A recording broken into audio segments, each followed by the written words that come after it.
there, my name is Kelly Dale with Off the Beaded Path. Thanks so much for joining me today. I have a website called offthebeadedpathbeadstore.com. I have a physical bead store in Forest City, North Carolina, and I've been here on YouTube for about the last 10 or 11 years. I'm so grateful you've joined me today as I'm going to show you how to use a new cymbal finding by the BeadSmith company called the Kissamos Finding. Now, I hope I did not botch that because it is Greek and I speak Southern Greek, so I believe it is Kissamos is how it's supposed to be said. But I'm going to show you how to use this awesome new magnetic closure today. It's one of their newer findings that's come out and I really enjoyed using it. So I wanted to teach you how to actually attach it to a bracelet or whatever you're going to make. Now, the example I'm going to show you today is a new sample that I have, project that I have on my website, offthebeadedpathbeadstore.com. And the pattern is a fun and quick pattern to work up that uses 4 colors of size 11 delicas. And it is the perfect width for this new finding. So let's go ahead and take a look at it. So here is the new finding that I'm going to show you how to use today. This is the Kissamos Finding. It has holes in each side of the finding here, so you can see that, and it's a magnetic closure. The thing that makes me really happy about this closure is that it is a really nice, strong magnet for a bracelet. I know some people don't like to use a magnet because they're worried about it coming apart. But number one, it's a strong magnet. But number two, you'll notice here that it actually has little indentions in the piece itself where they lock together, so it doesn't come apart as easily. So that's really, really, really nice. Now, the thing is, when this first came in, I looked at it and I thought, oh my God, it looks like a spider. I don't like it. But when you stitch it onto your piece, it makes your piece look really, really nice and finished. Especially if you can match up your finding to your beads a good bit, it really, really adds a nice finish to that piece. So the pattern itself uses 4 colors of size 11 delicate beads. And then the only other thing I'm going to need as far as bead wise is concerned are 4 little size 15 seed beads. They're going to go here and here on the bracelet. So as I was showing you those little holes, this is where we are going to be using those 15s to kind of tack on the bracelet to our little finding. Now, I did want to show you so you kind of understand the width and height of this. The BeadSmith has out this great new catalog, and it shows you the finding itself, and you can see this one here comes in a gold-plated, an antique brass, a rose gold, and a silver, kind of like an antiqued silver. So the size of this Kissamos is 17.7 by 18.6 this way. So this is perfect for a 12 bead count in peyote. So that means I have 12 beads from inside to inside. So it is a perfect size for this 12 bead. But now, while I was showing you, I also wanted to bring this one to your attention as well. This one is a little bit smaller and it has a really pretty design, a floral design on it. And you'll notice it's a 15.85 by 17.8. So maybe not having it right in hand, I would say it's probably going to be better for 10 beads across from inside to inside, whereas this one is going to be better for 12 beads across. And you can see here they have a square stitch done, and it's got 1, 2, 3, 4, 5, 6, 7, 8, 9. So the square stitch has 9 here. So you can kind of see the difference there between that one and the one that I'm going to be using today. So if you were to square stitch it, this one has 1, 2, 3, 4, 5, 6, 7, 8, 9, 10, 11. Sorry, 11 in the square stitch. So you can kind of see there the difference in the two. So we're going to go ahead now and learn how to attach the clasp. So you can see, again, this one's finished, so I'm going to slide it to the side. And this is one that I started the other day. Now, when I started, I made sure to leave myself about a 12-inch tail here. You won't need that much, but I would rather have too much than to have to come back and add thread again. So you want to make sure to leave that kind of tail thread so that then when I finish over here on the other end, I've already got my needle threaded.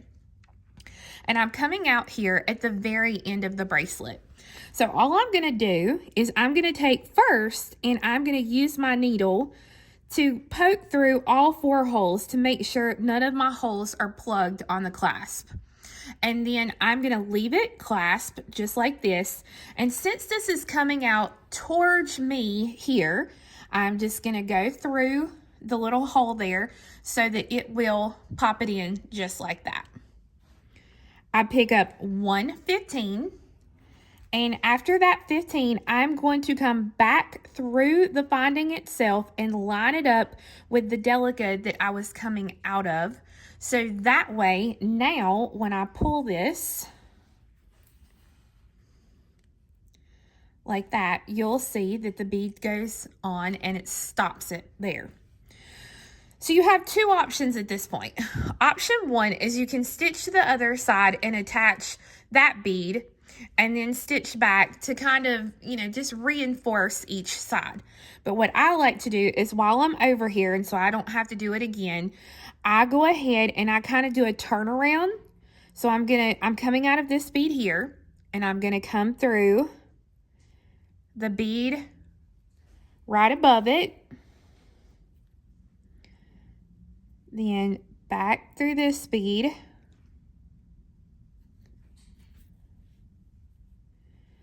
and then through the one I was originally coming out with to start, so it's going to be this one, and then I'll go through the finding again,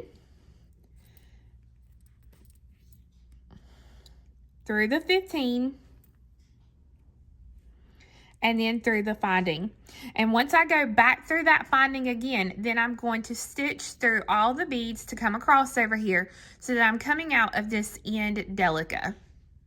As you can see, I have zigzagged up and down through my beads to come out of this very end bead here on that same row.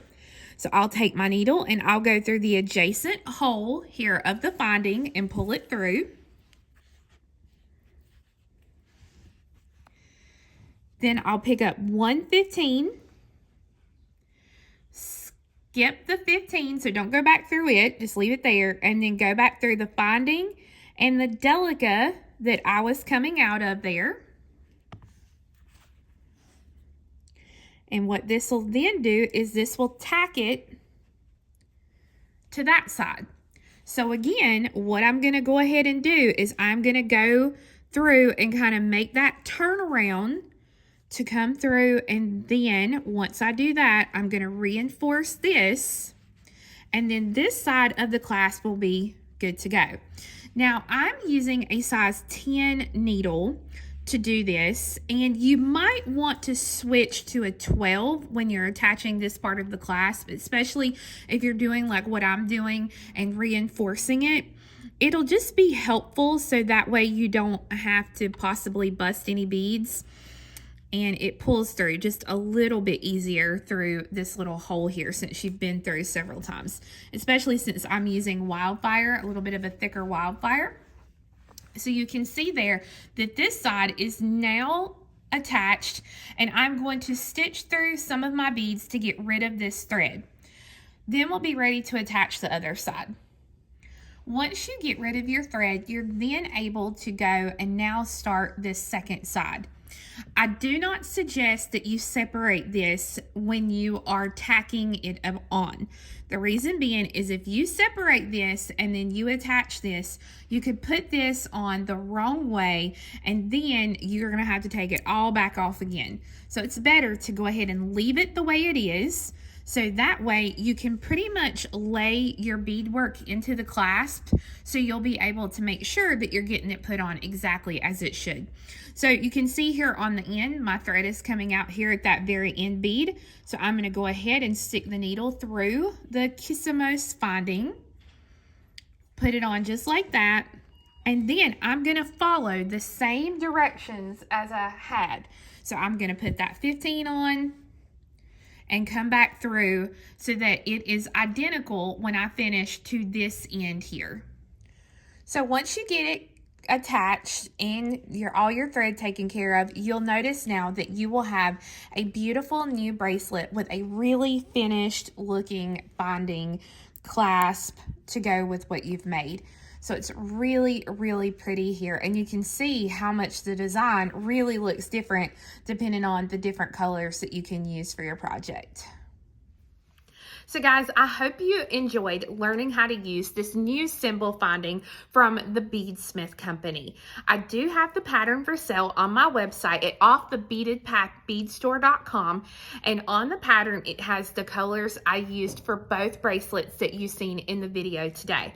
I also have the Kissamos findings in the silver, the gold, and the antique brass. They are available again on my website offthebeadedpathbeadstore.com. And I also have kits for the red version of the bracelet that you've seen today. So guys, thank you so much for watching. Make sure to come back next time for another great video. Y'all have a great day. Bye-bye.